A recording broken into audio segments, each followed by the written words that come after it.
All right, are we on, Jeff? Okay, good afternoon, everyone. I'm so glad to have all of you here with us today. You know, we're over 1,000 people on this webinar, and it's going to be really an exciting time. My name is Lynn Muki. I'm Vice President of PIMA for 2020, as well as Vice President for Human Resources of FINMA. I will be your moderator for today's session. Our topic today is how to make working from home fun, engaging, and productive. Or maybe I should do that the other way around. It's supposed to be engaging, productive, and fun, as well as the law on work from home arrangements, hosted by PMAP, People Management Association of the Philippines. Now, because we're all on enhanced quarantine, please bear with us. There might be some technical difficulties coming up, but we have over 1,000 of you signed up. And we do know that Zoom has only a limited capacity, but we did not close registration because we want to make sure that you all get on board today's topic. So if you're not able to access Zoom, please go to PMAP's Facebook page. We're on live stream, right? Search for the page of PMAP, that's People Management Association of the Philippines, or look for at PMAP 1956. And you can still send in your questions using the Zoom chat box, or for those watching on Facebook, please post your questions as well as comments. So if we're ready to start, I'd like to introduce our first speaker. We have an associate from Kinsumbing Torres, a member firm of Baker McKenzie. We have with us Attorney Ro, or Rosalyn Ruth Anuncio, to talk to us about the law on work from home arrangements. Attorney Ro actually earned her law degree from the University of the Philippines in 2015. So definitely a very young lawyer, was admitted to the bar in 2016. She specializes in general employment law, employment litigations, labor law compliance, as well as labor relations. Before joining Kisumbing Torres, she was in maritime labor matters with another law firm. So if you're ready, let's get on it. Attorney Rosalyn Ruth Anuncio. Attorney Ro on the law on work from home arrangements. Thank you, Ms. Lynn, for that introduction. Hi, everybody. Good afternoon. I hope you're all doing well during this enhanced community quarantine. I mean, nakakadalawang linggo pa lang tayo dito sa pagkakulong natin sa bahay. But I guess it feels like a month long already. I don't know about you. You also, Ms. Lynn, what do you think? Kasi parang masyadong matagal na yata yung 2 weeks.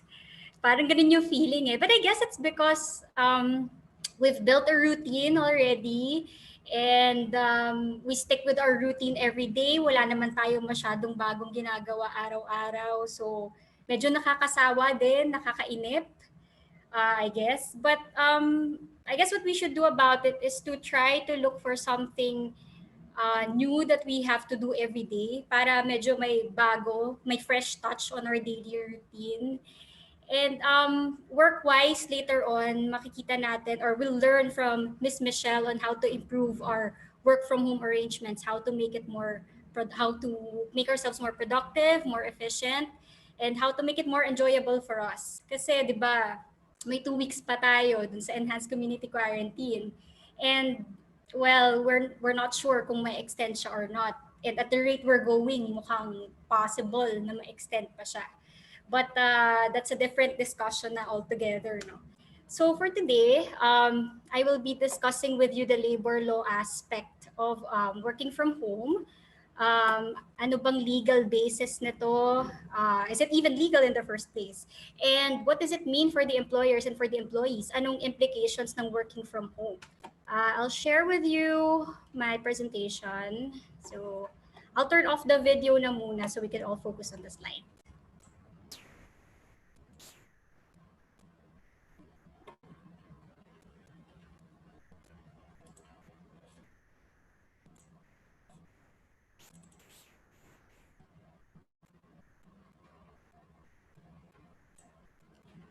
Okay. Are you seeing the slide already? Can anyone confirm? Yeah. Yes, we do, Attorney Ro. The photo actually looks like you in glammy mood. Yeah. That is my big mood. All right, please go ahead. Okay, so, well, anyway, that's my Bitmoji. If you're not familiar with Bitmojis, you should look it up. Anyway, marami naman tayong time ngayong enhanced community quarantine. Might as well, no? So, I'll be discussing the legal references and implications of working from home. So for today's discussion, I will be discussing the issuances of the Department of Labor and Employment that are related to working from home. The Telecommuting Act, which I think most of us are already familiar with, and the DOLE implementing rules for the Telecommuting Act, and the most recent issuance of the Department of Labor and Employment in relation to working from home, which is the DOLE Labor Advisory 9 series of 2020. And then after my discussion, you can throw in all your questions. Actually, during my discussion, you can already send in your questions and then our team will collate it na lang for later.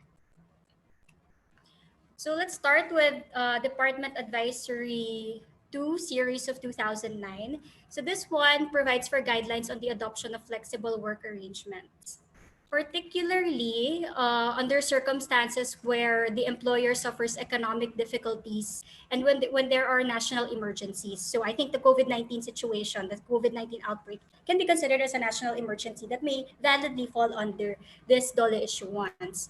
Under DA 209, there is no specified duration for the alternative work arrangements, but it is expressly stated there that it has to be temporary.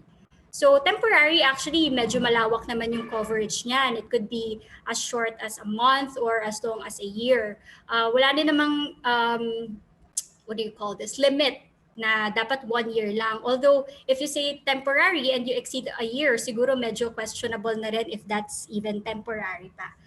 So to implement alternative work arrangements under this DOLE issuance, you have to get the agreement of the employees for the work arrangement specifically, and you have to notify the Department of Labor and Employment that you are adopting that alternative work arrangement. So ano-ano ba yung mga flexible work arrangements that are contemplated under this DOLE issuance? First is the compressed work week. I think most of us are familiar naman na with the compressed work week, no? But just to give everybody a refresher or an idea of what it is, it's when the normal work week is reduced to less than the usual work number of days per week. So for example, if you have a schedule na 5 days, you go to work 5 days a week and you render 8 hours of work a day, if you have a compressed work week in place, you can probably have a 4-day work week, pero you render 10 hours of work a day. So if you compute that, you will still be able to render 40 hours of work per week, pero pumapasok ka lang sa office ng what? 4 days lang instead of the usual 5 days. So that's the compressed work week. For reduction of work days naman, this is where the normal work days per week are reduced, pero not necessarily maintaining the number of hours per work week. So for example, yung kanina, 5 days a week ka pumapasok and then you have 8 hours per day. If you have a reduction of work days, you do not necessarily have to complete the 40 hours of work per week. You can have 4 days a week lang na 8 hours pa rin. So nabawasan actually yung number of work days mo. For the third one, rotation of workers. So this is where the employees are rotated or alternately provided work within the work week. So shifting lang, parang ganon. For the fourth alternative work arrangement, that's forced leave. So this is where the employees are required to go on leave for several days or for several weeks. And at first, they will be able to utilize their available leave credits if meron pa. So kung maubos na yung available leave credits nila, they will have to be placed on an unpaid leave na. But there's a limit to this. It cannot exceed 6 months. So kung magpo-forced leave, dapat may limit siya na 6 months lang. After that 6-month period, you have to reinstate the employee na, recall him or her back to work, or i-dismiss na based on an unauthorized cause after complying, of course, with the legal requirements.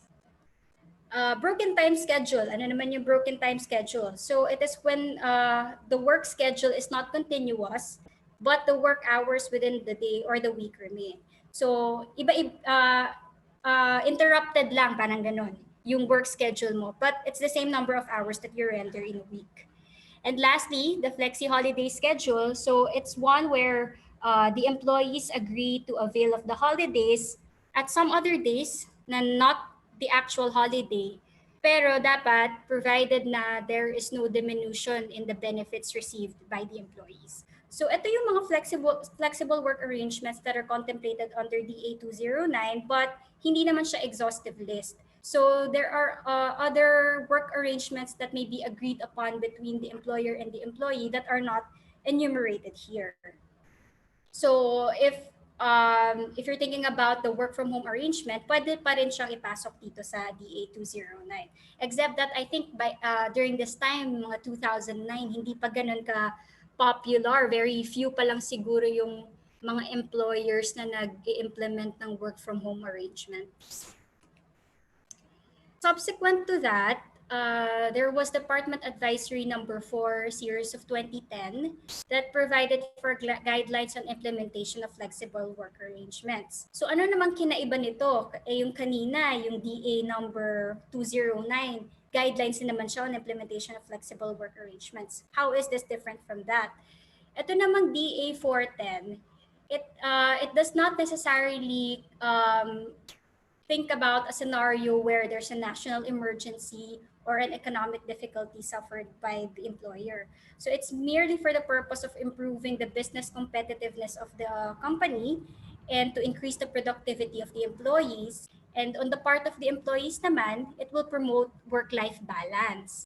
So, hindi na kailangan na merong emergency or merong problema sa finances ng employer. So, pwedeng magka-agreement lang yung employees and yung employer to implement these flexible work arrangements just to improve their for the employees, just to improve their work-life balance, and for the employers, just to improve naman their business competitiveness.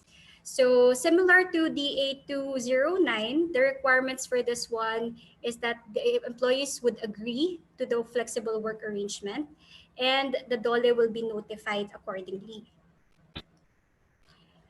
So under this DOLE issuance, the flexible work arrangements enumerated are compressed work week, flexi time schedule, and flexi holiday schedule. So we've discussed compressed work week kanina and the flexi holiday schedule. Yung flexi time naman is basically maintaining the number of hours that you're supposed to render in a day or the number of hours you're supposed to work in a week, but you don't have a fixed time in or time out. So anytime you can start work, anytime you can end work, basta you complete the number of hours that you're required to accomplish in a day or in a week.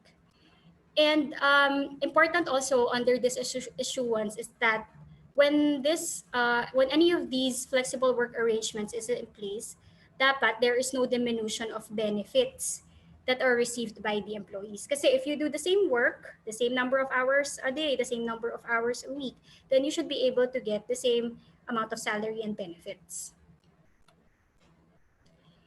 So after that, nagkaroon na naman ng Telecommuting Act. Actually, in between the issuance of Department Advisory 410 and the enactment of the Telecommuting Act, there have already been employers that implemented work from home arrangements. Syempre, hindi lang naman, itong Telecommuting Act, this was passed into law in 2018 eh. Hindi lang naman 2018 nagkaroon ng idea yung mga employers that we can actually do work from home arrangements. So even before that, there were already employers implementing telecommuting or work from home or remote work arrangements. Of course, they would have to report it to the DOLE kasi nga pursuant to the department advisories, you have to notify the DOLE. So they would report to the DOLE that they're implementing this work from home arrangement as an alternative work arrangement under the Department Advisory 410.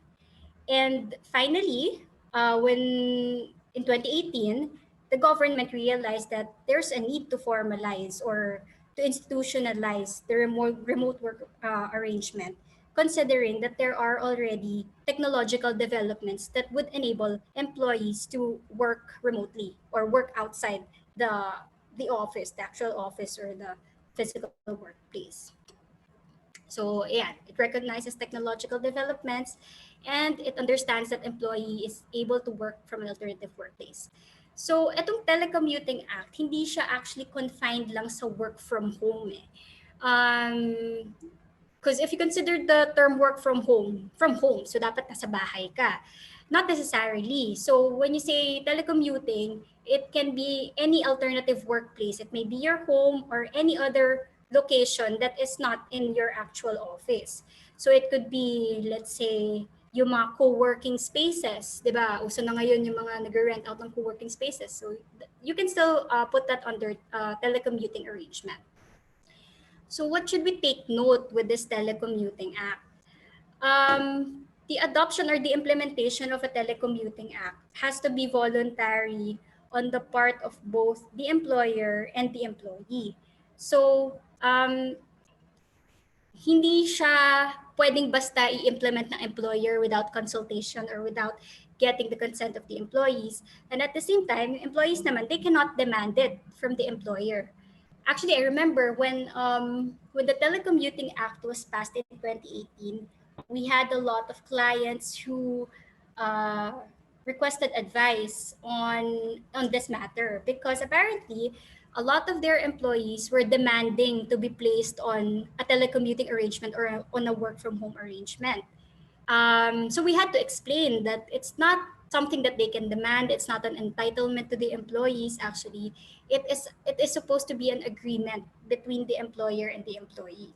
So I think at this point, it's important to clarify that a work from home arrangement or a telecommuting arrangement is not exactly an employment benefit, an employee benefit that the employees can demand from their employers. Well, to be honest with you, dati inisip ko rin work from home arrangement may be an employee benefit. And why is that, 'di ba? Um, so as an employee, from your perspective, a work from home arrangement would seem like an employee benefit because number one, you'll save money because you don't have to go to the office, so you save money for gas and or your commute. You save time because you don't need to deal with the traffic going to the office. Um, you also save money because mababawasan yung babayaran mo sa water bill mo because hindi mo kailangan maligo before going to work, di ba? So it might seem like an employee benefit, but it is really not. In fact, if you analyze it closely, meron din kasi siyang benefits on the part of the employer. So hindi lang yung employee yung magbe-benefit from it. Ano naman yung benefits on the part of the employer? For one, as I've mentioned earlier, a work from home arrangement or an alternative work arrangement may be beneficial to the employer in increasing the productivity of the employees. So I guess there are a lot of employees who are more comfortable working in from their homes or working in an alternative workplace kesa dun sa office, mas productive sila sa labas. So in that sense, nagbe-benefit din yung employer kasi mas mataas yung outputs from the employees. Aside from that, I guess practically, since some of the employees will not go to the office anymore, so there will be less energy consumption, less water consumption as well. So that's less expenses, operating expenses also for the employer. What else should we know about this Telecommuting Act? So the terms and conditions of the work from home arrangement or telecommuting arrangement should be mutually agreed upon between the employer and the employee. And of course, the DOLE has to be notified that this work from home arrangement or this or other telecommuting arrangement is put in place. Okay, I'll just drink water for a while.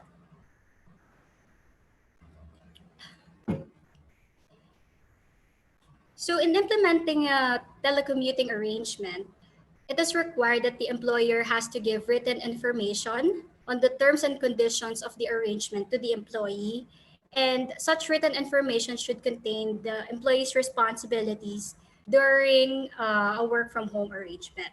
Usually, to comply with this written information requirement, what employers do is to come up with a specific policy or a specific program that outlines all the details of the work from home arrangement. Later on, when I discuss the implementing rules, we'll see that it's actually a requirement to set out all the necessary details or information, the terms and conditions of the work from home arrangement. Aside from that, so even if a telecommuting arrangement is in place, it has to be compliant with minimum labor standards. So ano ibig sabihin nun? It means na even if hindi po papasok ng employee dun sa office, the employee should be able to receive the minimum terms and conditions of employment. What are these? So yung minimum wage, dapat may at least minimum wage pa rin. So even let's say mas mataas yung sweldo mo than the minimum wage, then yung sweldo mo pa rin. Hindi naman dapat ibaba na minimum wage. It's just saying na dapat at least minimum wage pa rin yung sweldo ng mga employees that are working from home. And then for eligible employees, so if you're eligible to overtime pay, night shift differential, holiday premium, rest day premium, the service incentive leave, the 13th month pay. So all those eligible employees who are entitled to those employment benefits should continue to receive those benefits even when a telecommuting arrangement is in place. Next, there should be fair treatment between the work from home employees and the employees who are staying or working at the workplace or in the office. So dapat walang undue discrimination between those who are working from home and those who are in the office. So when we say fair treatment, that's in terms of the rate of pay, rest days and holidays, dapat same or comparable, workload and performance standards. But of course, sa performance standards, there might be some variations kasi since may mga employees na nagwo-work from home, there might be specialized standards. But for them, just because they're working from home, so baka iba yung dynamics. But of course, it should still be comparable. And then training and career development opportunities should be the same for both kinds of employees. Itong fair treatment na sinasabi dito sa Telecommuting Act, we have to note that the fair treatment here refers to employees who are comparable or who are similarly situated. So if we are going to compare ourselves, for example, we are working from home, we are going to compare ourselves with employees who are working in the office. Dapat i-compare natin dun sa ka-level natin. So same, let's say same job title, same rank. So doon malalaman na para magkaroon ng fair treatment. We should not compare ourselves kasi hindi natin similarly situated. And then of course, important also is for the employees who are on work from home to receive appropriate training on the technical equipment. So syempre, for them to be able to carry out their work at home, they should be knowledgeable on how to use the equipment that is made available for them. Ability to communicate with employees in the workplace and meet with colleagues regularly and access company information. So for those who are working from home or working remotely, dapat hindi sila prevented from going to the office, from talking with their co-employees, and from accessing company information. Similarly, they should not be prevented and they should continue to be able to access safety and health facilities in the workplace. So this is pursuant to the occupational safety and health standards. So let's say there's a clinic in the workplace, the doctors, the nurses, they should still have access to those even if they're working from home. And finally, syempre, the employers would not be able to monitor naman the entire time the employee while he or she is working from home. So the employer should inform the employees of all the necessary data protections that the employee should take note of while working from home. Okay, so ito naman, this is the implementing rules of the Telecommuting Act that was released by the Department of Labor and Employment. So this is TO 202 series of 2019. It basically reproduces the Telecommuting Act itself with some expansion on certain portions. So for example, here, the employers are are ordered to put up a telecommuting program that sets forth these information. So one is the duration of the program. Um, Hindi naman nako-confine yung duration ng program because it doesn't necessarily have to be limited to a certain period of time, but only subject to the agreement of the parties. But nevertheless, it would be important to put in the program the duration of the work from home arrangement. Second, yung eligibility. So, sino lang bang mga employees ang pwedeng mag-avail of the telecommuting arrangement? Sino ang hindi pwede? So, it's not exactly discriminatory, no? Because there are certain kinds of work naman talaga that cannot be done if you're working from home. So there are certain kinds of work that you have to be physically present in the office. So it's important to set forth the eligibility rules. Next, the rights, duties, and responsibilities of the employee. Um, in some instances, it would be the same. And you might think na pwedeng hindi na yan ilagay kasi same naman yan dapat for employees who are in the workplace and employees who are working from home. But there might be some instances kasi na there are additional responsibilities for employees who are working outside the office. So like I've mentioned earlier, yung data privacy. Pag nasa office ka, usually your employer would have data protection, mga safety net dyan sa mga equipment natin that we use in the office, right? So to prevent any breach of data privacy. But when you're working from home, so there might be additional responsibilities for you because you have to, let's say, install certain software or do certain acts or make extra effort to observe to protect the data that you are processing while you're performing your work. Next, yung applicable company policies. So usually, same lang din naman yan for employees who are working from home and employees in the workplace. But yun din, there might be certain violations that may be committed by those employees who are working from home na hindi naman makakommit ng mga employees who are working in the office.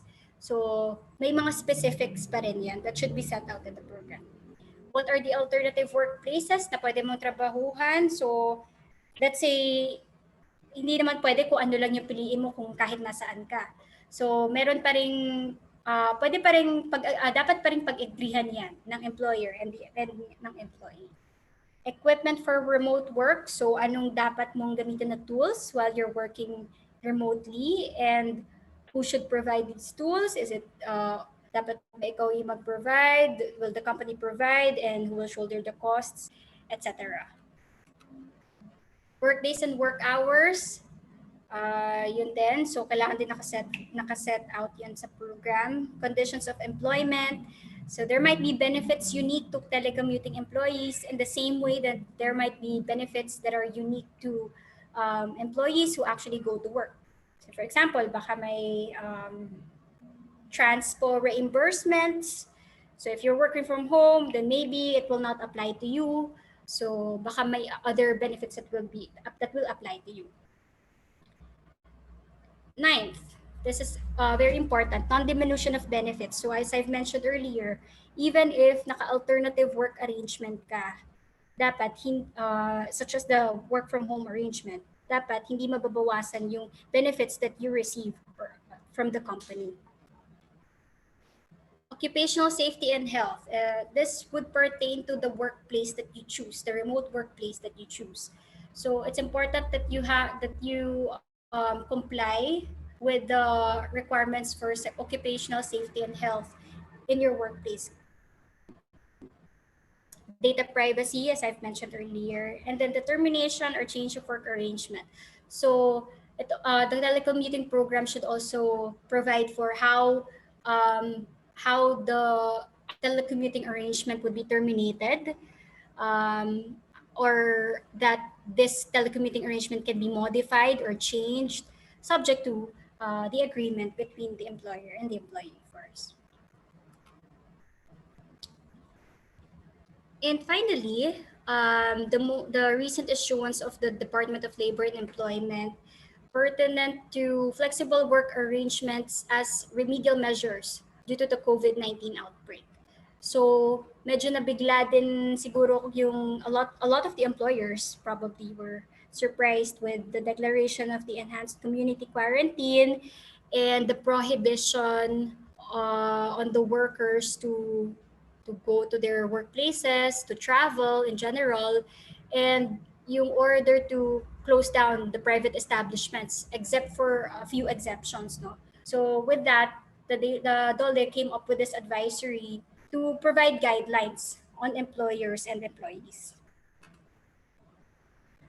Itong labor advisory nito is very specific to the COVID-19 outbreak. It says that it encourages employers actually to avail of alternative work arrangements as a better alternative kesa naman i-dismiss agad yung mga employees because there's no work because of the work stoppage nga.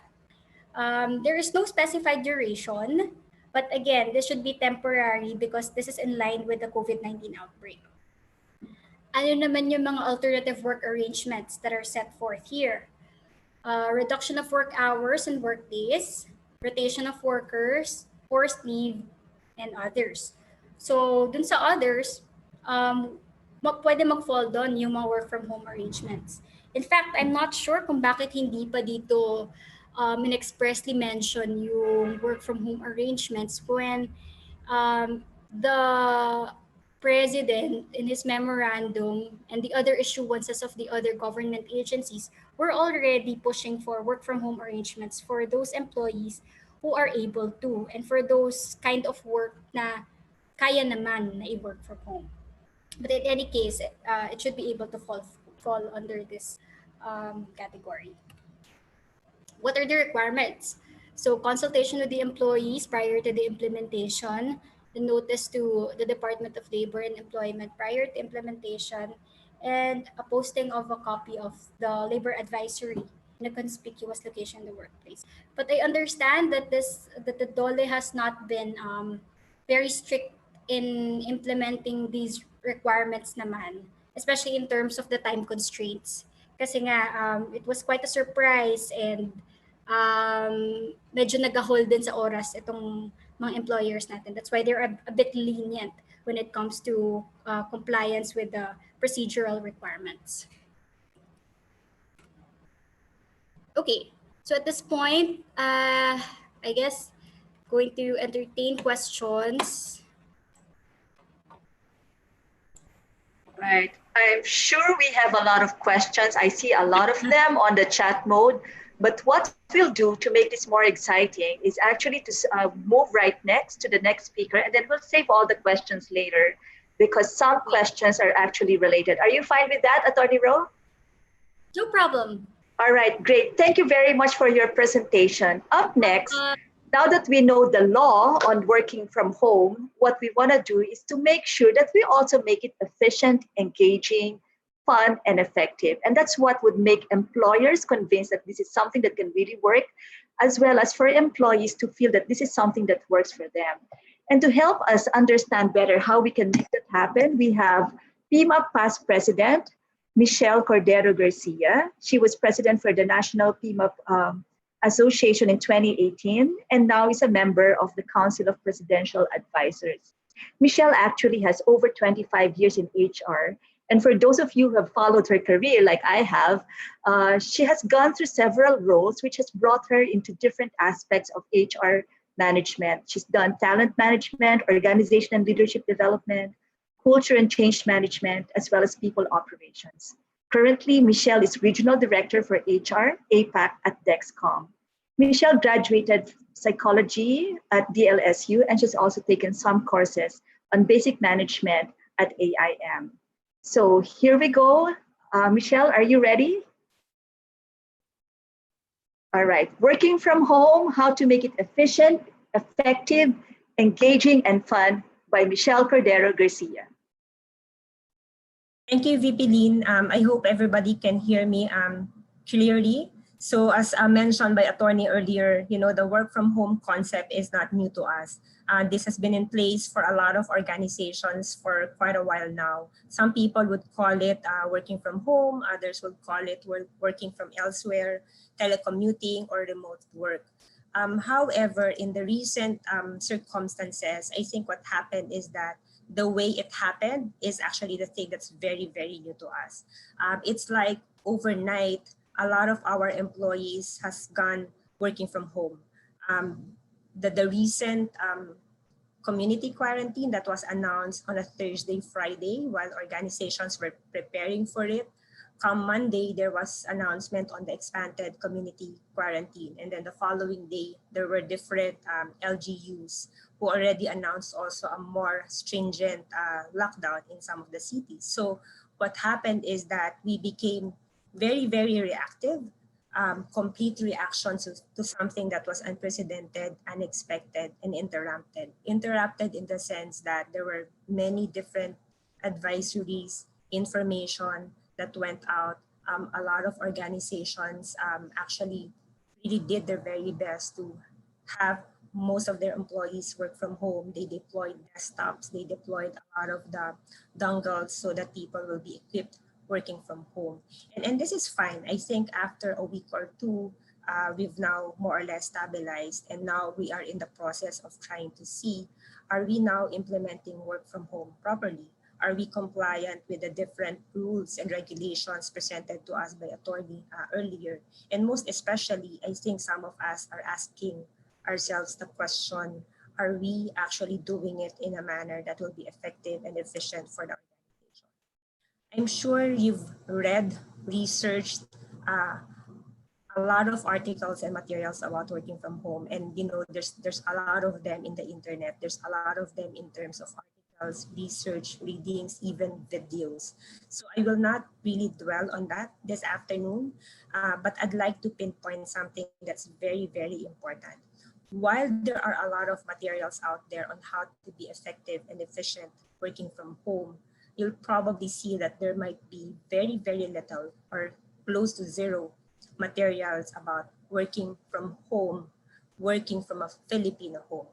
Now, why am I emphasizing this one? I think work from home is very different versus working from a Filipino home.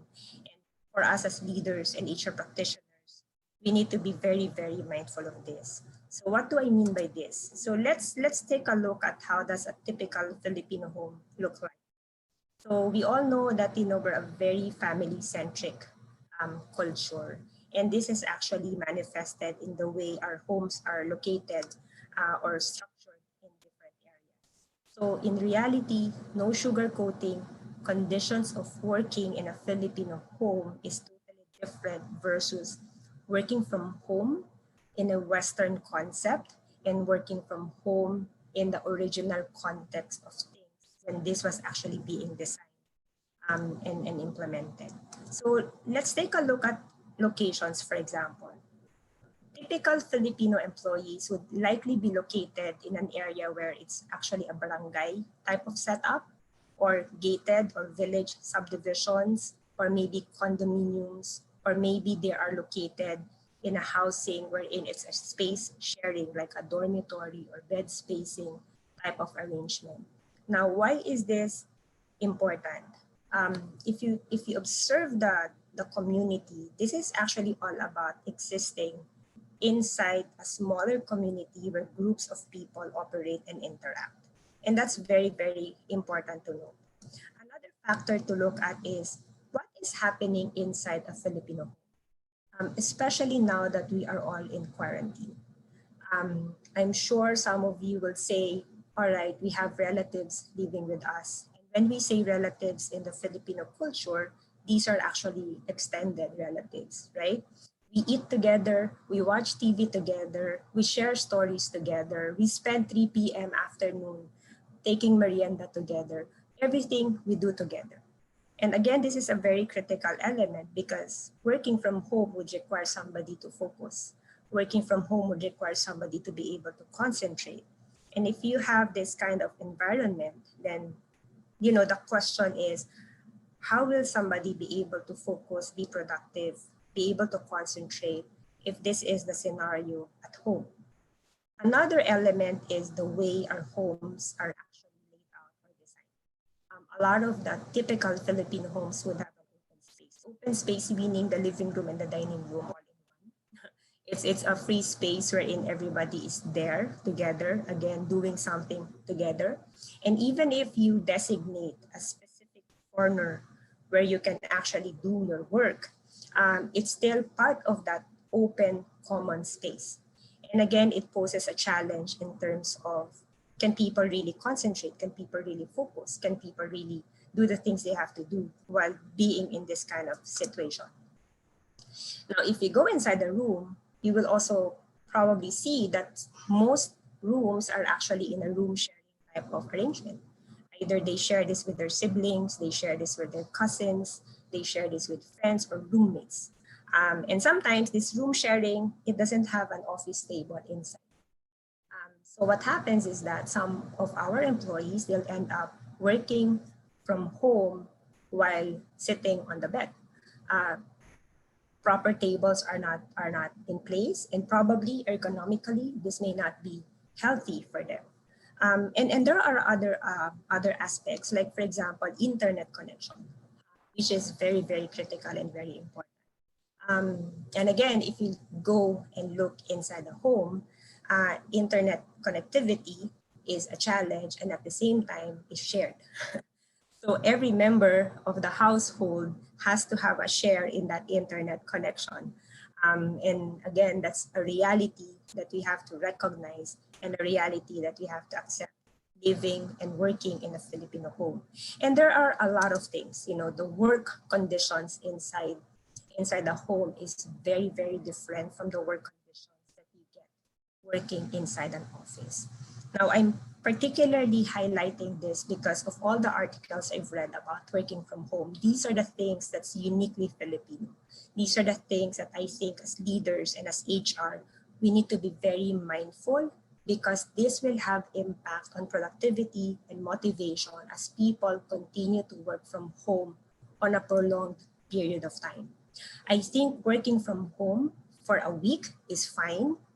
We're now on our second week, and I'm sure you guys are, either you're feeling great, you're feeling okay, or probably some of you are already feeling all right, I'm being isolated. I need to talk to people. I need to reach out. I need to connect. So just imagine third week, fourth week, what if this extends further? And these are the circumstances inside the home. Now, there are many tips that you can see out there on how you can make working from home effective and efficient. And I actually chose some of them, which I think is very important in embracing when you are working from a Filipino home. Number one, set ground rules for people at home. People at home needs to know that you are working. People at home needs to know that your work is important, and you need to be able to concentrate and focus doing this. You need to keep a dedicated office space. You need to really find that corner in your home or in your room wherein you can really focus, concentrate, and really, protect also the resources that is being given to you by the organization, most especially information. People will say this is very simple, but to me, this is very, very practical and very true. It's important for us to invest in a good pair of headphones. I know some of us probably we take calls not wearing any headphones. That's fine, but again, we have to be mindful that sometimes our conversations are privileged conversations, confidential conversations that happens or should happen inside the office, but not happening inside the home. So wearing your headphones will actually safeguard confidentiality, and wearing your headphones will also make sure that you are attentively listening to what's being discussed when you are in a meeting or in a call. I think it's also very important that we discipline and maintain regular hours. This is particularly easy also in terms of monitoring the time, particularly when it comes to compensating efforts being done from working from home. However, more important than that is creating that discipline within your body that during these hours, these are working time. Because personally, for example, in my case, I find it very challenging and difficult during the first 2 weeks and up until now, to separate working time and home time because you're in the home and it adds to the complication that you cannot go out because there are probably in your community, there are also curfews, quarantine schedules and things like that. So you end up not being able to do anything but to work. So having that discipline to maintain regular hours and to make sure that people follow that, I think will be very, very helpful. We need to also, get dressed. We need to exert effort to get dressed and get into that psychology of, all right, I am working. I think it feels different when you're working from home wearing your pajamas versus working from home wearing at least a decent attire. It will tell your body that you are working and you're not just, out there at home doing something else. Schedule breaks and take them.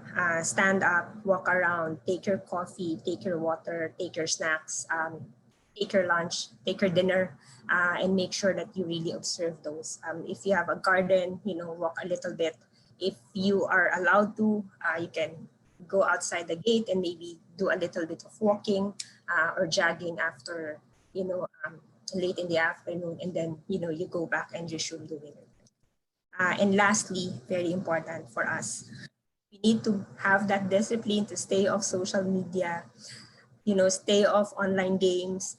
Ang daming nagti-TikTok ngayon. Pigilan po natin ang ating mga sarili. And Korean novela, there's a lot of them also online. So we really have to have this discipline to focus working when we are supposed to be working and focus on personal time when it's actually done with work. Two very important elements to make sure that our working from home is effective and efficient is number one, it's very important for us to have clear set expectations and communicate those day to day with our team members, with our leaders, especially now that things happen abruptly. Biglaan na lang bilang naka-work from home tayo, walang discussions, anong output, anong kailangan gawin, etc. Everything happened so quickly and everything now is actually being catched up via emails, online meetings, so on and so forth. So if things are not clear, make sure that communication happens every day and that the expectations and the goals are met and clarified and discussed every single day as well. Some people will say that prolonged working from home, especially if you're the type of person who looks for person-to-person interaction, or if you're from HR, sanay tayong meron tayong kaharap na empleyado when we do our work. So it's a challenge now not to have anyone around us. And maybe this is the time that we miss our employees so much. Sometimes we will develop this feeling of isolation because you're on your own, you're alone, and you're actually not talking to anyone.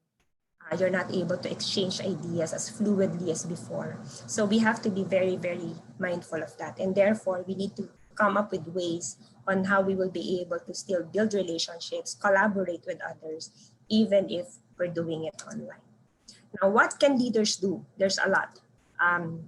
Leaders, I think, especially now that we are doing work from home in this particular circumstance, should embrace the mindset of ROWE, meaning it is all about results-oriented work environment. Maybe it's a challenge for a lot of us to let go of, dapat mabuo natin 8 hours of work. If you're able to do that because you have online means to be able to track the daily attendance record of your people, then good. But the reality is we're not prepared and sometimes those are not in place. So what's important right now is let's not count the hours, but let's monitor the results and output. Continue doing your one-on-one online coaching sessions. And when we say coaching, these are not all the time work related. Find time, kamustahin natin yung mga empleyado natin na working from home. Kamustahin natin yung mga kasama nila sa bahay. Kamustahin natin yung pakiramdam nila, especially in the situation that we are in right now. Let's be very, very careful. Let's be very sensitive that when we do these sessions with our people, it's not just about work, that it's actually a balanced conversation about work, about them, about their family, ano yung nararamdaman nila, ano yung iniisip nila. Because as leaders, it is our responsibility to make sure that we take care of them, not only in terms of their work output, but in terms of how they're feeling as individuals. Continue doing team meetings, again, online. And I would really encourage you to turn on your video hanggat pwede. Iba pa rin kasi yung nakikita mo yung mukha, yung expression ng kausap mo, nung kasama when you are doing your team meetings. And I think that the impact is always different. It's more engaging, it's more real, it's more personal. As leaders, even if our people are working from home, us included, it's very important that we remain very visible, we are available, and we are present. Hindi naman yung tututukan at mabantayan natin sila every now and then. It's just that, you know, if they need something, they know that they can just chat or send us a message, or they can ping us, and then we're there. I think having our people having that sense of, if I need my leader, nandyan yan. Mako-contact ko yan, I think will be very, very helpful, especially we are in this situation of uncertainty. Attend online training sessions together as a team. I've seen a group attend a LinkedIn learning together. So somebody logged in, presented, and then everybody was there. So somehow people are becoming creative in trying to do the things they've been doing in the office, but this time online, and while they're actually separated, working from different locations. And again, home is a very personal space. So when you are working from home, as much as you can, kahit yung maliliit lang, you know, share something about the things around you. Share a little bit something personal so that our employees will feel comfortable. Our employees will feel that, okay, this is our way to actually bond together, create that more meaningful relationship. You know, just talk a little bit about your study area, talk a little about that decor hanging in the background, so on and so forth. So that is actually a way for you to keep the relationship and the engagement. And I'm sure tayo mga Filipinos are very, very creative. If we want to make working from home fun, ang dami nating maiisip. You know, just brainstorm with your teams, and I'm sure they'll be able to give you a lot of ideas on how we can make the current scenario that we're in fun and engaging for everybody. You know, you can do a best work from home desk. You can, you know, agree to wear something on a specific day. Last week we had our management meeting, and you know, we said, all right, it's a best hat day Zoom meeting. So we attended the Zoom meeting wearing different hats. There was a day last week also wherein it's a pet day meeting. So before the first 5 to 10 minutes of the meeting, we actually showed our pets at home, and you know, somehow it created conversations, and it you know, we get to know new things about the people that we work with, and that's important. And on your screen, you will see other ideas that you can do together to keep the engagement and to keep the fun going, even if you're all working from home. And as organizations, it's very important for us to flex some policies, but clearly communicate the non-negotiables. For me, data privacy, handling of information, handling of any resource for the organization, non-negotiable. We need to make sure that we do the best that we can to safeguard those. So those rules must be very, very clear. While we can flex and bend a little bit on some of the policies because of the current situation, there must be certain rules that we should not bend and cannot bend. Again, focus on results, focus on outcome versus focusing on the hours being spent by people working. If we can provide the necessary tools to people so that they can remain effective and efficient in what they do. In our case, we actually release dongles. We help people have better internet connectivity. Those without tools, we help deploy desktops and send it to their homes so that they can continue doing their work. And communicate. Very important. You know, di ba sa office, pag face-to-face na tayo, may miscommunication na. So what more ngayon that we are all online, we're separated, there's a lot of things that can be misunderstood. So it's incumbent upon us as leaders and as organizations to make sure that communications is in place, it's clear, it's mutual, and it's the understanding is the same. And for the HR practitioners in the call this afternoon, I'm sure it has been a challenging last 2 weeks for all of us. It's not yet over, but let's always remember we're here to actually provide that balance people, customers, and operations. We need to think beyond policies. I'm sure tinatanong tayo ngayon, paano yung DTR? Paano yung overtime? Paano yung tardiness? May undertime pa ba? Those things, in my perspective, those are the things that we can parang bend or flex. And we need to be able to think beyond those policies. What's important is for us to make sure that we observe the necessary implementing rules. Basta klaro yung hours of work and we trust that people will deliver the results and outcome, then perhaps we can bend a little bit on that. However, we need to make sure that guidelines in terms of when do they file overtime, when do you approve overtime while working from home, when do you approve night differential when people are working from home, those things has to be very, very clear. Access to learning opportunities and resources should still be available. It's important for us as HR to still be able to implement these relationship building initiatives. Safety, while it is not the office, we need to make sure that the people are working in a safe environment and that we're able to provide them at the very least some tips and techniques on how they can remain safe while working at home, so on and so forth. And most importantly, I think as HR, we need to enable both our leaders and our people on how to manage this entire scenario that we are in at the moment. We need to continue being the voice of truth and reason. And one of the truths is ano talaga yung nangyayari working in a Filipino. As I said, working from home, this is not a new concept. This is very, very familiar to all of us. But working from a Filipino home today is very new. It's very different. Aside from the realities of working in a Filipino home that I mentioned earlier, let's not forget we are working in a Filipino home wherein we are on community quarantine. There's managed food supply in our environment. There's a lot of uncertainty and there's quiet chaos. People are afraid. Even if they're saying they're okay, deep inside we know people are afraid. So we need to always remember that because as HR, as leaders, iba kasi yung nakikita, iba yung sinasabi, iba din yung dapat alam natin, ano yung sa loobin nila. And another thing for us to think about is, let's always look at the profile of our workforce. And this may vary organization by organization. Like in our case, we have a very, very young workforce. 98% of our employees belong to the millennial generation and Gen Z. So if I look at it, ini-imagine ko, okay, mga bata sila. So right now, kasama nila yung magulang nila. Kasama nila yung mga kapatid nila.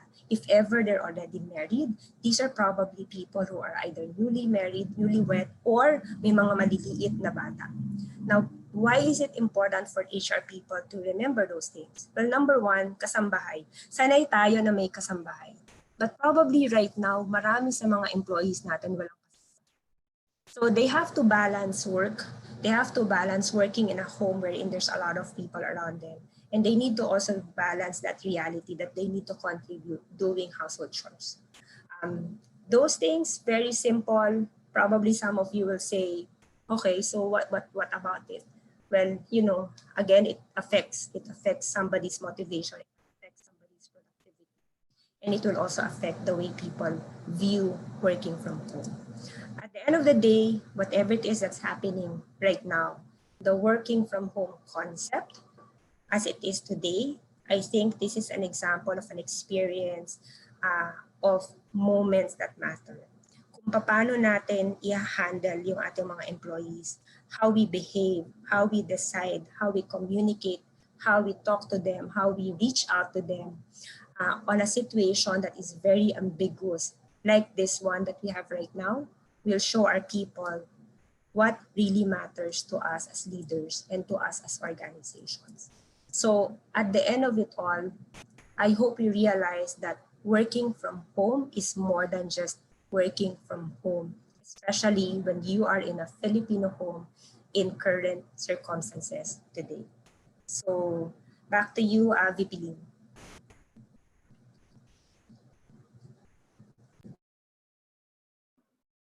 Thank you very much, Michelle. That was a very interesting presentation. And I think we're ready for the question and answer. I see several on screen. I hope we get to answer all of them. What can we do is we start off with the questions that had to do with the law on work from home arrangements, because I think that will bring us into how we can make it engaging. Earlier, Attorney Rowe, you spoke about there should be no diminution of benefits. There's a question here that I see wherein the person is asking, what if prior to the work from home arrangement, the employee was receiving transportation allowance? So now definitely they're working from home, there's no more transportation expense. Can you suspend that?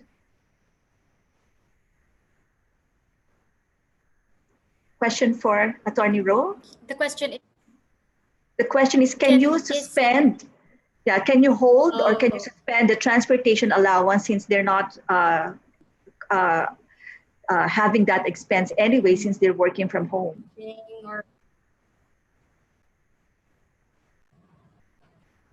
Actually,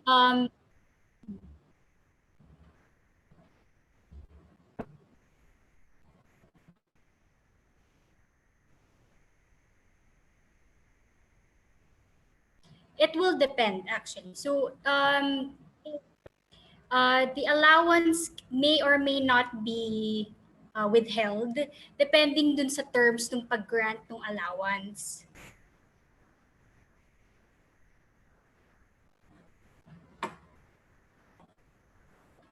Could you give us an example on what terms it will be possible to suspend the allowance and on what terms it should not be suspended? So pag yung transportation allowance is granted by the employer without conditions. So for example, tinawag lang siyang transportation allowance, but it's really a fixed allowance that is given to the employees without the need of receipts or any documents to substantiate it. Fixed amount siya na regularly binibigay.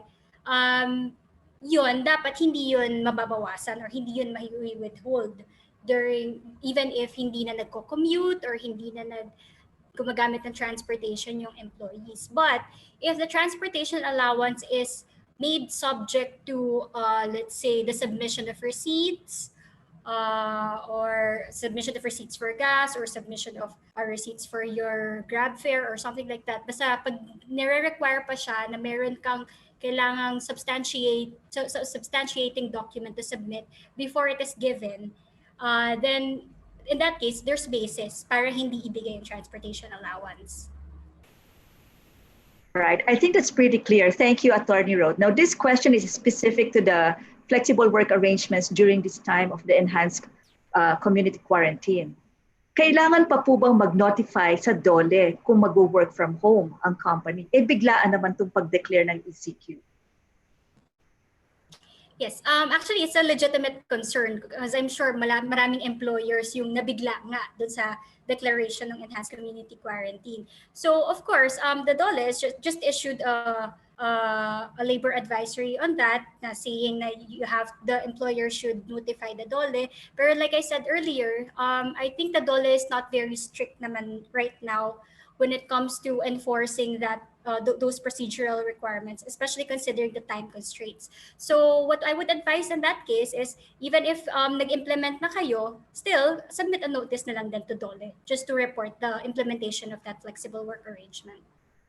I agree with you, Attorney Rowe. I don't think DOLE will be very strict right now on the deadlines for reporting, but it actually would help so that in the future they can formulate policies that will make this institutionalized. If they are able to find out how many companies actually instituted work from home. So I guess now that we have not much choice, we're all working from home already, we can always do the reports after.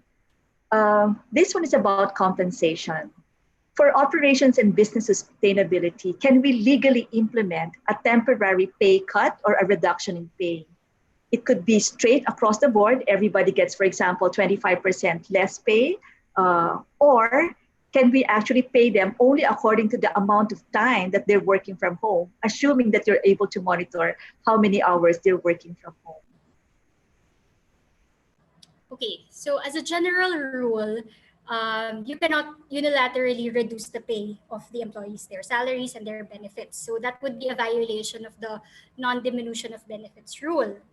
But an exception to that is if the employees would agree to it. Pero ang tingin ko dyan, malabo namang pumayag ang mga employees na magte-take sila ng pay cut, di ba?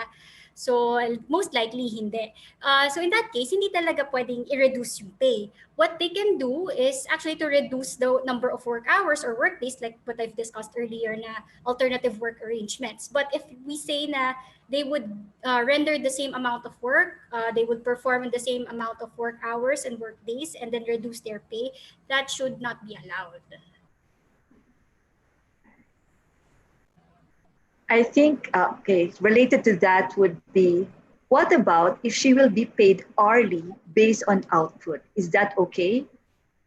The employee used to be paid monthly or daily, but due to work from home arrangement, he or she will now be paid hourly or based on output. It would depend. Kasi if nung naka-monthly and monthly, no, yung kanina. If naka-monthly siya before, is it based on output on that specific month? So it would actually depend on the specifics of that. Kung pwede siyang magiging hourly based on that output. Right. Okay. At this point, maybe what I can do is to share a little bit about how we implemented the work from home program in FINMA related to the questions that we have. What we actually did was to put all our employees on work from home. And then we gave each department manager a briefing from HR on how we might do it effectively. So for HR, for example, what we do, we get on board. We're actually, Michelle, following a regular set hour. We said 8 to 5 for everyone. So that puts a little bit of discipline. And we said there should be no problem getting in on the Google chat room that we have. And then we sign in, including me. So we say, hi, good morning, everyone. So we all come on board that Google chat room. It's like being physically in the office. And then we say, okay, lunchtime is 12 to 1, right? And then 5 o'clock or thereabouts, we sign out so that people know that you're no longer working. And that helps to, put that differentiation between personal time and working time. So we say, bye-bye, I'm logging out now. The output, what I did, well, HR people are generally all monthly paid. We have a shared drive wherein there's an Excel file, and then every person has her tab on that Excel file. And we talk about deliverables for the week. Sometimes it's a deliverable for the day, and they make a record of their task accomplishment. It's not so much that I'm trying to monitor whether they're actually working. It's really more of to have that sense of accomplishment during this time of crisis. One day we will look back and say, look, what were we able to accomplish during that time? And there are things that we may not have been able to do, projects that we have been pushing aside, and we'd say something good came out of this. On that note, I'd like to move on to some questions for Michelle, and then we'll get back to Attorney Rowe again later. Okay, some tips, Michelle, that you might be able to share on how you're actually doing the work from home program in your company, how you're making it engaging for your team. Some of the examples I shared earlier during the talk, but similar to what you're doing, VP Lynn. So meron kaming daily huddle. So we meet for 30 minutes every day. So that's 11:30 to 12. Because we said we want to make sure that we still see each other at least once a day. And that is our opportunity to share. We have parang take for 5 minutes, share something to celebrate our successes, share something that you critical updates, and then what help do you need. So we do that every day for 30 minutes as a team. And then ganyan, may mga activities din kami, even sa Viber. Lalo na pag Friday afternoon. So we actually use the game that you sent, VP Lynn, the icons na may mga movies. So, ganun siya. So, parang, people are being very creative just to make sure that they continue to do engaging activities online. Sa leadership, we're trying to, do we're trying to feel as if it's a business as usual, but we know it's not, right? But as much as we can, we continue with our regular meetings, we continue with our updates, and we continue to do the initiatives that we're supposed to be doing, particularly for the people. So I think those things are very, very important right now as organization. Okay, and then just to close that note about deliverables and work Mm-hmm. expectations, there's Christy Joy Filiana who mentioned something like, you might have set projects, work expectations, and deliverables. You were able to define them before the work from home implementation. But what happens if the expected output or the deliverables were not met? Are we still obligated to pay those days where they were not able to deliver? Sige. So, right now, I'm with Dexcom. So, Dexcom is a captive organization. So, medyo parang BPO yung aming type of work, but we are captive. So, number one, it's easy for us to actually keep track of the productivity of every person based on the number of documents, number of calls, number of patients, because we're into healthcare, number of patients that they assist every day. Now, we do know that not all the time people are productive. And to be very honest, we have a group of people na wala talaga silang connectivity. They don't even have a desktop at home because some of the work, they need to have desktops with certain online tools before they can do the work. So what we did is we actually developed, we call it Dex Gym. So Gym is Grow Your Mind. So we developed a 100-hour training curriculum that we are actually giving to people who are unable to remain productive full-time. And we told them, for us to be able to continue giving you compensation on the hours that you are not able to do your work, take these learning courses. We feel that it is our social responsibility as organizations in times like this to do the best that we can to keep people getting their salaries. I know this is a bit different from what other organizations are thinking in terms of reducing the pay, etc. But in our minds, all right, this is 1 month, most 2 months. I think we will all be able to sleep well at night. Kapag tayo as HR and leaders, we know that we've done the best that we can to support our employees and their families in times na talagang kailangan nila ng financial support. Because we have to be very, again, realities of current situations, right? Yung iba dyan may ipon, pero hindi nila ma-withdraw kasi sarado yung mga bangko. Yung iba, they can only withdraw up to certain amount because some of the banks are even, iba yung mga ATM, medyo may control yung time, etc. And people would like to be able to buy as much supplies as they can because, again, of the uncertainty. So, kami, in our minds, these are the simple ways of making sure that we help our people continuously get compensated. So we develop that curriculum, we develop that learning program so that they get it on hours that they are not able to be productive. Yeah, thank you very much. You actually echo the term that was mentioned in one of the LinkedIn webinars that I also attended recently, compassionate leadership. Compassionate leadership may sound touchy-feely, but it's really not being too soft-hearted. It's also understanding the deepest human need. People actually have a need to be productive, to feel that they are contributing, to feel that they are getting some good out of the situation. So back to the question about what if the deliverables were not met? Is that not fair to those who were really working hard? We have our 1-year performance management program, and there can be recognition given to those who delivered more during this time of crisis without letting down those who may not have had the opportunity to deliver as much. But back to Attorney Rowe, so I suppose that answers the question. Even if your deliverables were not met, I just want to make sure it gets confirmed by the legal perspective. We will still pay them, right? Even if the deliverables were not met. Yes, so if they render the work hours, they perform work on the hours that you're supposed to perform work, yes, they have to be paid. The them not meeting the deliverables or their quota or their target outputs, that's a different matter. So it could be subjected to disciplinary action, to a performance improvement plan. But in terms of pay, they have to be paid.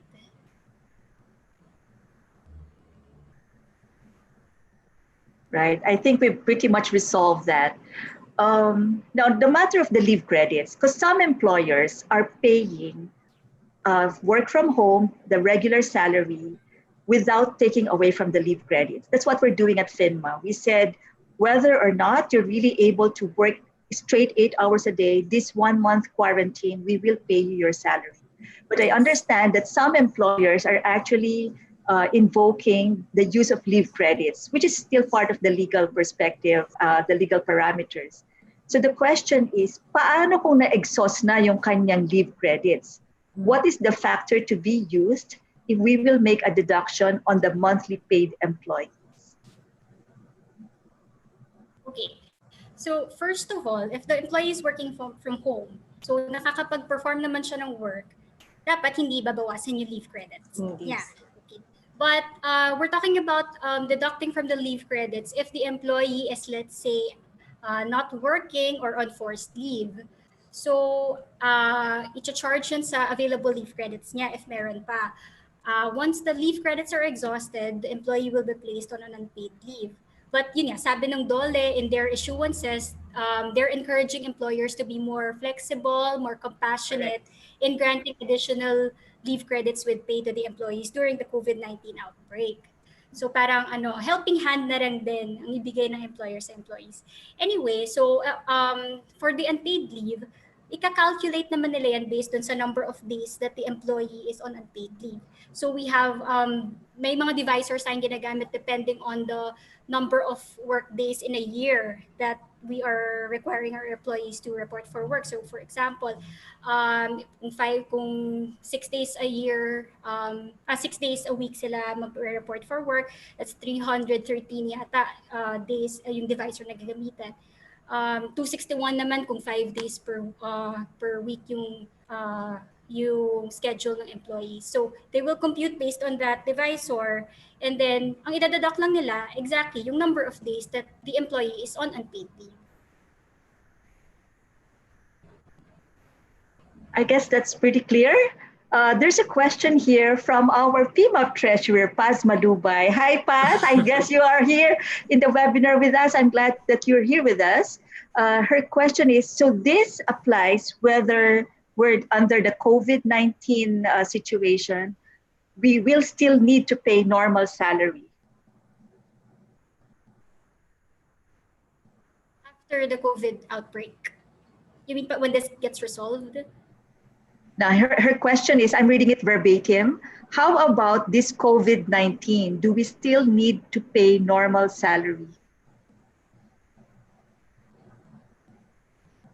Well, if the employee is performing the same amount of work, rendering the same number of work hours, yes, the same salary. Kasi nga non-diminution of benefit tayo. Okay. I think we have some listeners whose companies are on per piece, per output pay. And there are some questions that I see on that. We have a question from Noveleo Dacua, as well as Eileen Estrada. All right. Is it okay if we implement per piece / record output pay? For example, 20 units is equal to 1 hour. And then to reach 8 hours, sorry, attorney, and then there's a follow-up to that. And then to reach 8 hours, he or she needs to produce 160 units. Okay.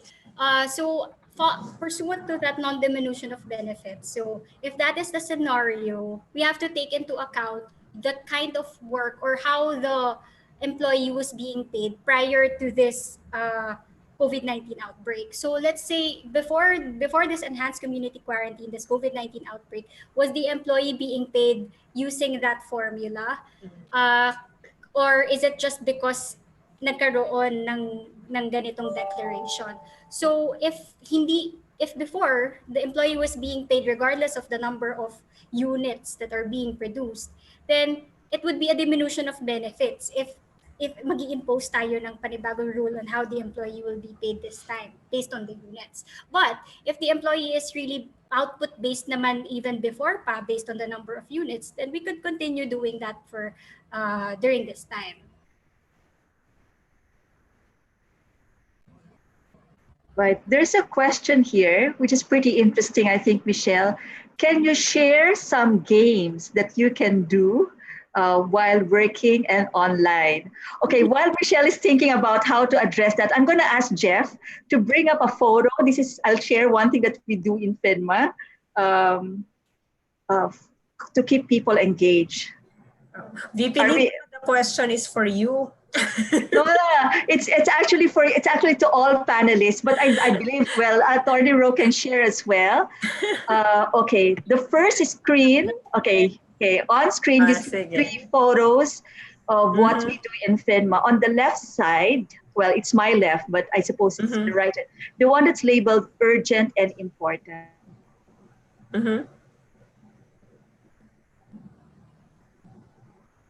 Monitoring side. We want to make sure that we are able to account for the safety of all our employees. They're dispersed, and we want to make sure that everyone still feels connected to the company. On the health side, we want to monitor whether some people are exhibiting symptoms. We don't know if they contracted COVID or if they're not feeling well. We want to be there for them. So every Thursday, we send out a health and travel declaration with this message that we care for everyone's safety. And then we give a deadline.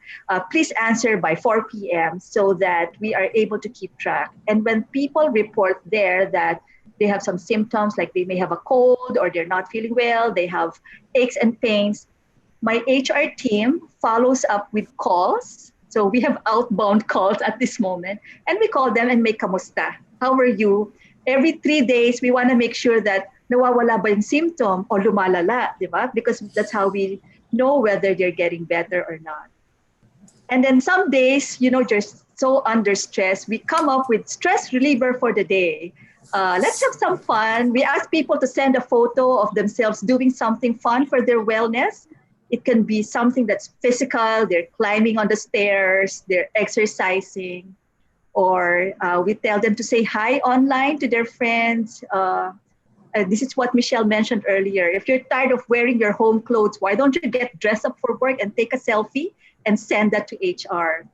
And then by the end of the week, as you would see on the last side of the screen, we put up a poster that shows what everyone did. Some of the photos, there's my staff, Ida, on screen. Na sometimes it's a quick stress relieving tip, magsuklay ka lang ng buhok. Feeling mo maayos ka na, ready ka na magtrabaho. For me, that's me on the middle. My stress reliever is when I get together with my team and we just say hi to each other online. So any games and tips, Michelle, that you can share? Okay, so tip siguro.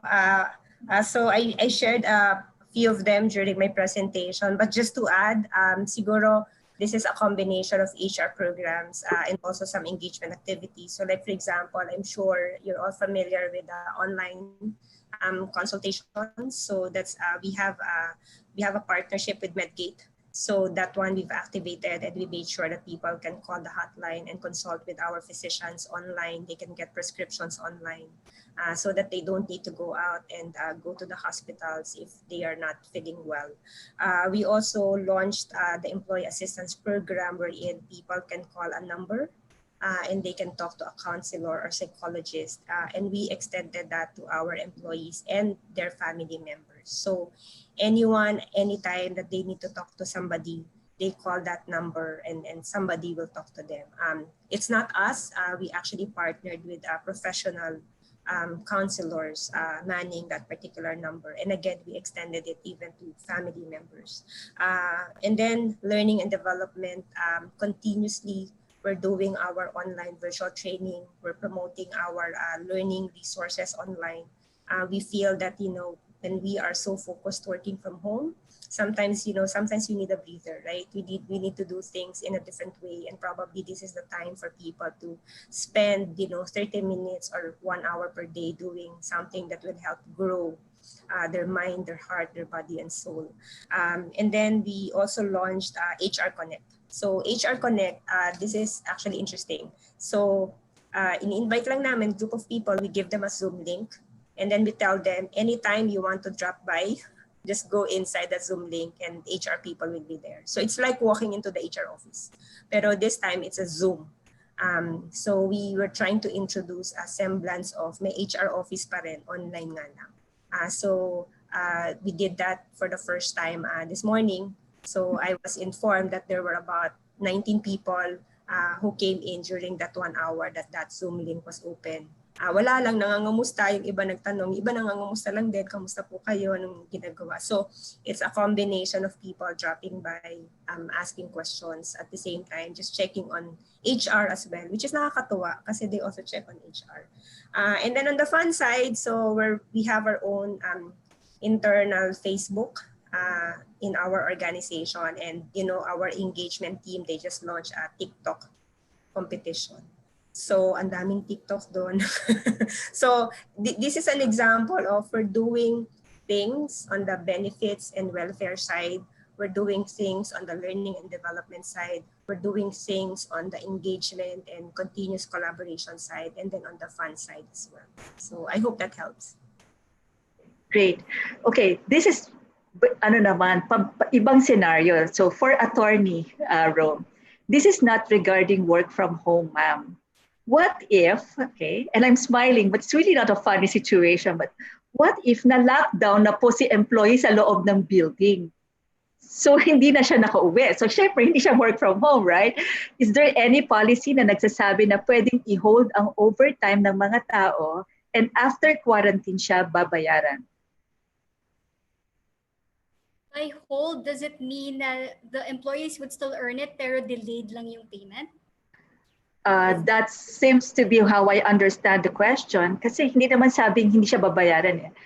Hold ang OT ng mga tao and after quarantine siya babayaran. Maybe the accounting department who's supposed to process the pay is on work from home. So we don't know. This is from Marivic Kibuyen.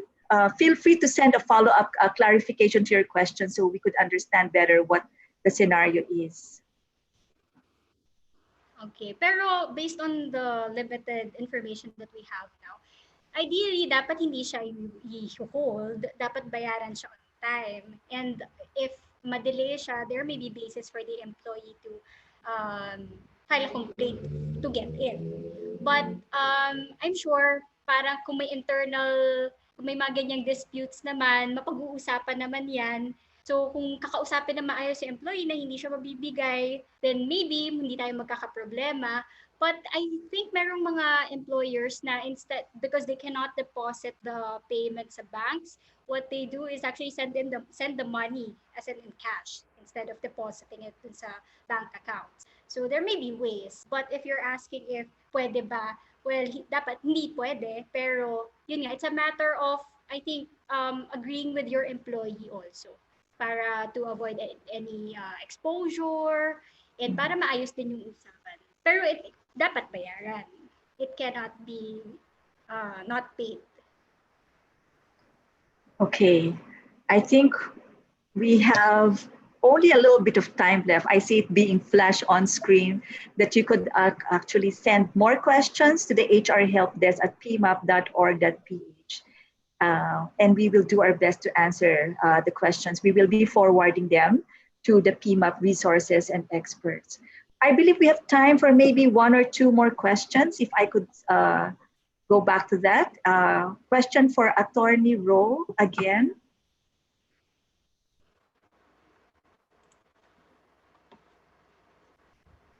Okay. What our company decided is to implement a staff cost reduction strategy, which includes salary deduction of 20%. One moment, the screen moved here, so the question disappeared. I was, okay, right. What we did was to implement a 20% pay cut, but that's not applicable in the Philippines. So what the company did was to lessen the work hours to 6 hours and then 2 hours under time to approximate the 20% pay cut. Is that okay? Well, if there's a reduction of work, there's justification for the reduction in pay. But of course, we have to premise it na dun talaga siya sa reduction of work, hindi dun sa reduction in pay. But since nag-implement naman sila ng reduction of work hours, then with the principle of the no work, no pay, since nabawasan yung work nila, mababawasan din yung salary, and that should be okay. All right. This one is about salary increases. From Malu Jose. Under normal circumstances, we are scheduled to give salary increases and announce employee promotions effective April 1. Kaso na-COVID, pati ang mga announcement ng promotions and salary increases. So in the light of this situation, can our company declare a moratorium on salary increases until we get back to normal operations? Okay, strictly speaking, yung moratorium or holding off ng salary increases would depend on ano ba yung nature ng salary increase. Was it offered as parang guaranteed salary increase without any conditions? Or was a salary increase conditioned upon performance of the company, profits of the company, performance of the employee? So pag may mga conditions na ganon, and let's say one of the conditions is yung profits ng company for that specific month or for that specific period, and hindi na meet yon, if any of the conditions was not met, then there is basis na i-hold off yung salary increases. But if the salary increases were offered na guaranteed siya na ibibigay regardless of whatever happens to the company, whatever circumstances, regardless of force majeure, regardless of national emergencies, then there is no basis for the employer to hold that off. I understand though na during this time, medyo mahirap din on the part of the employer because of the closure of the establishments, the inability of some employees to work. In that case, then kakausapin na lang nila yung employees and explain to the employees the situation. I'm sure naman pag nakausap ng maayos, wala naman masyadong magiging problema. So it's managing expectations lang din nila. But yun nga, if it's guaranteed, legally speaking, it should be given. Okay. What we're going to do in the next 10 minutes is probably ask Michelle and Attorney Rowe maybe to give your last few words of advice to our participants in the audience. While you're preparing yourselves what you would be saying, I'd like to acknowledge some of the comments and the tips. I mean, we have a fantastic crowd today. You know, it's not just us actually giving advice to the rest of the participants. I see that they're also sharing best practices, and I'd like to acknowledge some of them. Right. All right. From Reeds to all panelists and attendees. This is what we do with our team. We both have the chat group as well as the Google Sheets. Right? So I suppose that's how they monitor and track work deliverables. And then here from Michelle Bartolo, in our company, we submitted work from home deliverables and we are required to provide a progress report by end of the week. Wow, that's great, Michelle. I wonder what your company's name would be. We also submit a daily health monitoring report to our department head. This is their way of tracking our health status and movements within the day.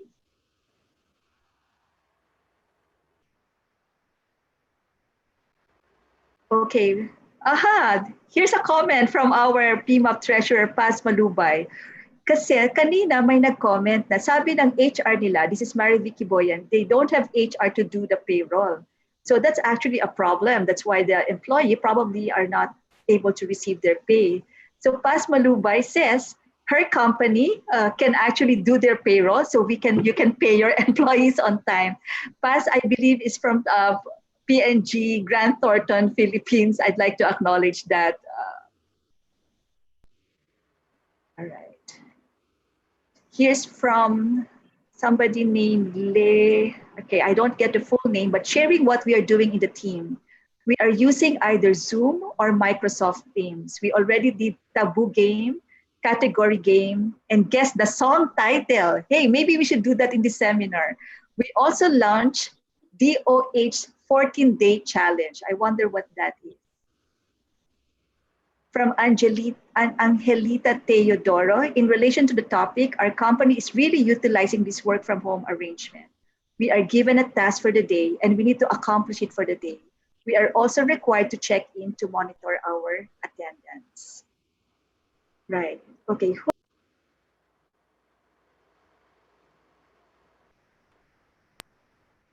Few more words of advice. Shall we have, since we were talking about engagement, let's have past President Michelle Cordero Garcia go first, after which we'll go to Attorney Ro Anuncio. Yeah, thank you, VP Lynn. Siguro ako I think perhaps reminders for us as HR and people managers and leaders. I know most of the time ang iniisip natin or ng mga leaders natin in the organization is business and operations, and that's fine. That's understandable. That's a given. But this is the best time for us to assert our roles as the voice of reason and the voice coming from the heart para sa mga leaders natin in the organization. Let's always remind them that at the end of everything that's happening, the most important is really saving lives. Each time we make a decision, whether we will keep a skeletal workforce, whether we will transport few employees to the workplace, and even when we are through this quarantine, ako in-imagine ko, we will probably not all go back to work out at the same time, right? Dapat staggered yan, dapat may strategy. Because at the end of the day, dapat ang priority natin right now is how do we make sure that people remain safe? How do we make sure that when we resume our operations, when we resume our business, our employees will be back with us, healthy, safe, and sound.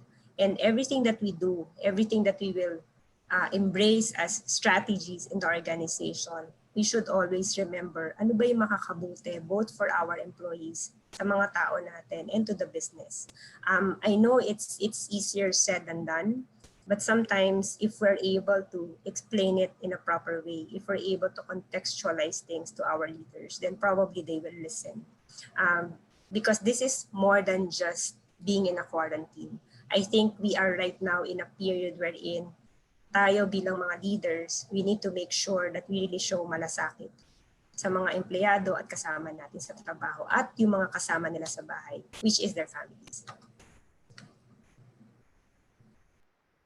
Thank you very much, Michelle. So it's actually a call for, I would say, rational compassion.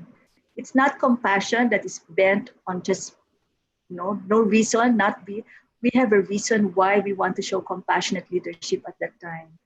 Whatever revenues are probably lost at this time can be earned back. But the goodwill that we put into the people's hearts is something that's a long-term investment, which goes into employee engagement, employee commitment, organizational loyalty, and really keeping our talent engaged as well as committed to our organization. Attorney Ro, may mga pahabol na question bago ka daw mag-last tips and advices, all right? Although, if we're talking about in principle about no diminution in pay, which are the big principles that Attorney Ro gave us, and making sure that it's an arrangement that is acceptable to both the employer and the employee so that we mitigate the risk of dispute. Some of these questions can actually be answered already using that principle. But just to push it a little bit further, from Maria Bautista, can companies change their policy on leaves because of the prolonged quarantine? For example, the employee used to gain all 15 vacation leaves in January. Then can company change policy and say you can only use your earned leaves today? Is that okay? Can companies do that? Okay, so like you've mentioned, dun tayo lagi babalik sa non-diminution of benefits principle. So if they've already earned those leaves and the policy says that they can use it anytime, then dapat sundin natin yung policy. But kung general naman yung policy na, okay, you've earned it, but you should only use it up to this time, then yun naman yung magpe-prevail. So now, I think the question is kung pwedeng baguhin yung policy. in general, yung amendments to policies providing for employment benefits should always take into account yung non-diminution of benefits. So kapag binago mo ba yan, may mawawala o may mababawas sa matatanggap ng empleyado. So depende dun sa answer to that question kung pwede mo siyang gawin. Of course, and kahit naman ano, pwede mong gawin. So it's a matter of managing your expectations, managing your risks, yung exposure nung company also.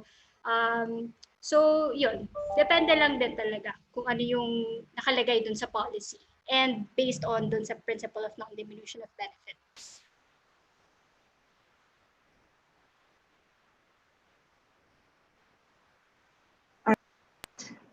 Let me just scroll down the list of questions to make sure that I didn't miss anyone.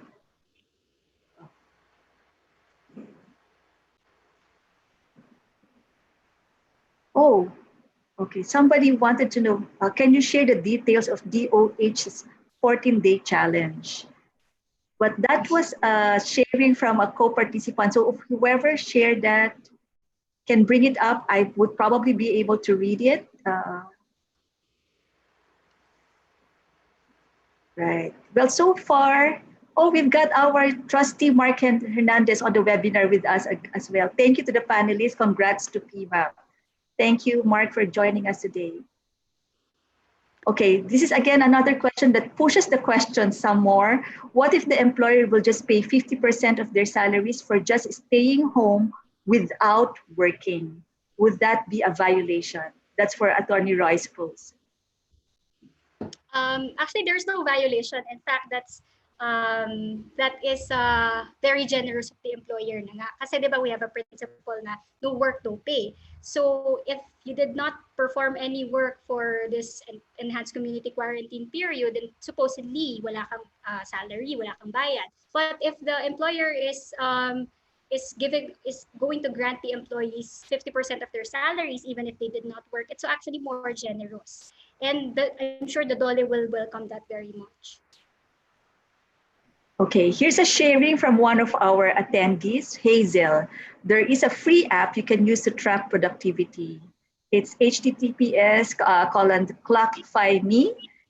She uses this for her team and it gives them a sense of fulfillment to see how much they can do working from home.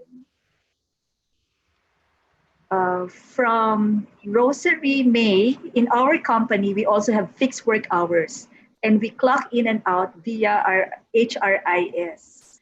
We also have a utilization tracker where we log our daily activities. So it looks like we have a very productive set of Filipinos working from home during this time of crisis, no matter what the family or the home situation might be. We should be proud of ourselves because I know one of the challenges is really something very basic, such as procurement of food. I don't know if that is something that you are experiencing, but on top of our work, it's something that we need to think about. Sino pa bang pwede mag-deliver? Saan ka pwede mag-grocery? Pag nasa grocery ka, makakapasok ka ba? Kasi may pila para makarating sa grocery. And then, pagdating mo doon, walang stock, right? So it actually doubles the stress. But at the same time, we are striving to be productive citizens, productive organizational citizens. Yep, and I like that you mentioned that, VP Lynn, because that's also my observation in my current organization. Alam mo, nakakatuwang makita that we have employees more than willing to continue working. They're available sila, willing talaga sila. And I think, it always reminds me to always assume goodness in others, diba? Let's always assume positive intentions. And babalik tayo dun sa basic principles of being a human being, diba? Wala namang taong ayaw nila na hindi sila, diba? Gusto nila lagi makatulong sila, gusto nila lagi productive sila. And tayo din as Filipinos, culturally, we're very rich in values. Yung sense of bayanihan, I think, is very alive right now. A lot of people helping one another. And even in our organizations, may mga empleyado talaga na hindi sila bibilang ng oras and they will be there to continue to deliver the mission of the organization. So nakakatuwang pagtuunan ng pansin yung positive and let's be inspired by those positive stories. That's great. Bilang na bilang naman yung magiging tamad, no? so to speak, during this time o na hindi na monitor. Some of us are concerned about millennials or the young people na kung baka hindi talaga nagkatrabaho. You know, actually, well, I have a 23-year-old daughter, and because she's no longer in the traffic, she actually signs in to work from her desk at home earlier. She's on board by 7. And then, mamaya, 7 o'clock, 8 o'clock na ng gabi, hindi pa tumatayo. Tinatawag ko na kumain, hindi pa rin. Kasi feeling niya, wala naman traffic. So, okay lang, she could actually work longer hours. Yep. Here's a sharing of a best practice from AEBV. Wow, what a name, no? I suppose these are initials. What they did was we created an FB online group forum wherein all employees are members of the group. So we can keep our employees posted on updated policies, employee benefits, as well as learning intervention. Oops, Attorney Ro, may pahabol from Michelle Pepito. All right, pahabol po. On April 9, we have two holidays. Araw ng Kagitingan and Holy Thursday. According to the labor, the employee must receive 200% of the salary if the employee did not work. Is it applicable to monthly basis? Monthly basis? Paano applicable to a monthly basis? Parang baligtad yung question niya, no? But that's how it is. I'm reading the question verbatim. Yeah. But I think the question is if that's the case now. Meron nang ni-release, if I recall correctly, may ni-release na rin yung DOLE na advisory on how employees should be paid during the holidays. I can pull it up and we can share it later on to the participants. Okay. I get a message from PMAPS, our command center for this webinar. Meron pa daw tayong oras kasi parang ang daming humahabol ngayon ng questions dito. So if you're okay, 9 minutes pa. Yeah, Michelle, Attorney Ro, if you're still okay, I'll just keep on reading the questions, right? Sure. Okay, yung 14-day challenge. Well, thank you very much, Karen Jericho. Eto siya, sabi niya, yun daw gusto makalaman ng DOH 14-day challenge. It can be seen in their FB page, right? So, hahanapin natin ano ba itong 14-day company? Challenge. I just see the name here, Karen Jericho, but I don't see the company that she is from.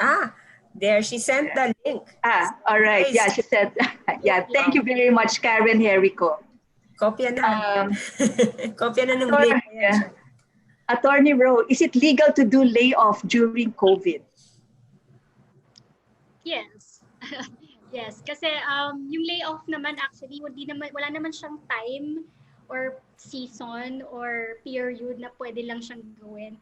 If there's legal basis for laying off employees, terminating employees because of retrenchment or redundancy, that's founded upon the labor code naman of the Philippines. So legal naman siya provided that the requisites, the procedural and the substantial requisites are complied with. So dapat may legal basis depending on the cause for the termination, so kung redundancy o kung retrenchment, dapat yung legal basis na nag-a-apply sa kanila nandun. Tapos dapat yung procedural requirements ma-comply with, so mag-notify sa employee, sa DOLE.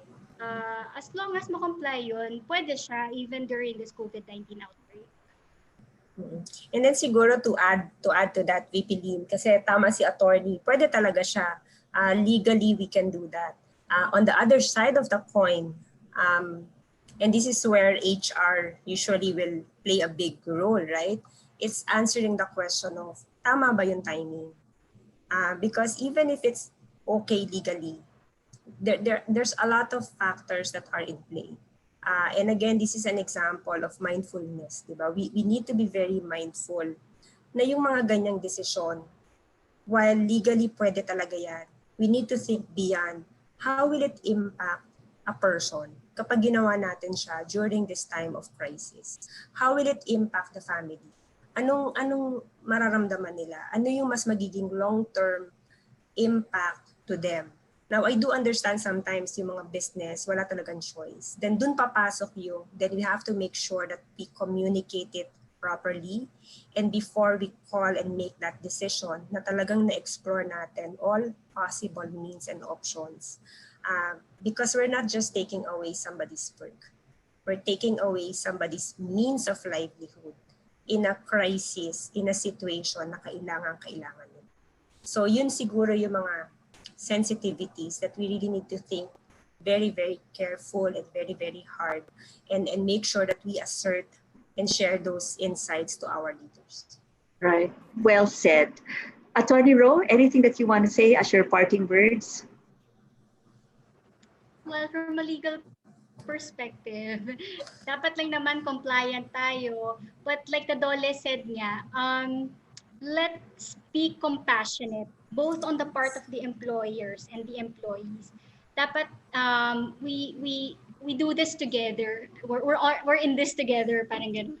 So hindi lang dapat yung employers na nagiging compassionate towards the employees. The employees also should be understanding towards the business and the employers na pag may mga kailangang i-implement because it is being called for under this COVID-19 outbreak, dapat maging understanding din. So I think yun, both sides of the spectrum, kailangan maging cooperative and compassionate towards each other. All right. You both echo the same principle of compassionate leadership. And I think at this point, as we close, it is so fitting that I read out to our listeners the statement that was co-shared, co-signed by the Council of Presidential Advisors of PMAP, as well as the 2020 Board of PMAP. And this would be something that would be our closing message for the day. Let me read it out to you. Dear fellow PMAPers, the bedrock, the heart, and the soul of our profession is people. At no other point in recent history has our commitment to this tenet been tested than today as we face the COVID-19 crisis. It is time for us people managers to stand up and assert our voice. This is when we live up to our title as people managers. As elders in PMAP and the people management profession, the members of the council wish to call on all people managers everywhere to use their influence to put in place, in all caps, people first.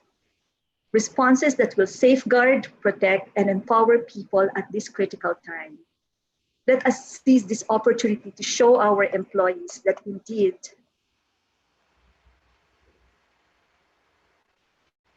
the common enemy is not people. Let us not lose sight of what really matters. I'm jumping to the statement that was signed by the PMAP Board of Trustees to expound a little bit more on that. People first. We call on all stakeholders to prioritize measures that protect, safeguard, and empower people. Now is the time for everyone to come together to help fellow Filipinos. When we think of the government and our community leaders, right, we appeal to our leaders to ensure that there are concrete plans. We don't know what's going to happen in the next 15 days. Will the quarantine be extended? What we need are concrete plans, ongoing capability build-up, and clear distribution systems to ensure the delivery of the basic services and necessities so that our countrymen feel safe, so that they can and will stay home. In closing, we say that as people managers, or as simply people who are co-Filipinos in this time of crisis, we stand in solidarity. These are difficult times, but we join everyone in praying for courage, wisdom, and compassion for all. Thank you very much, everyone, for joining us in this webinar. Once again, I would like to thank our PMAP past President, Michelle Cordero Garcia.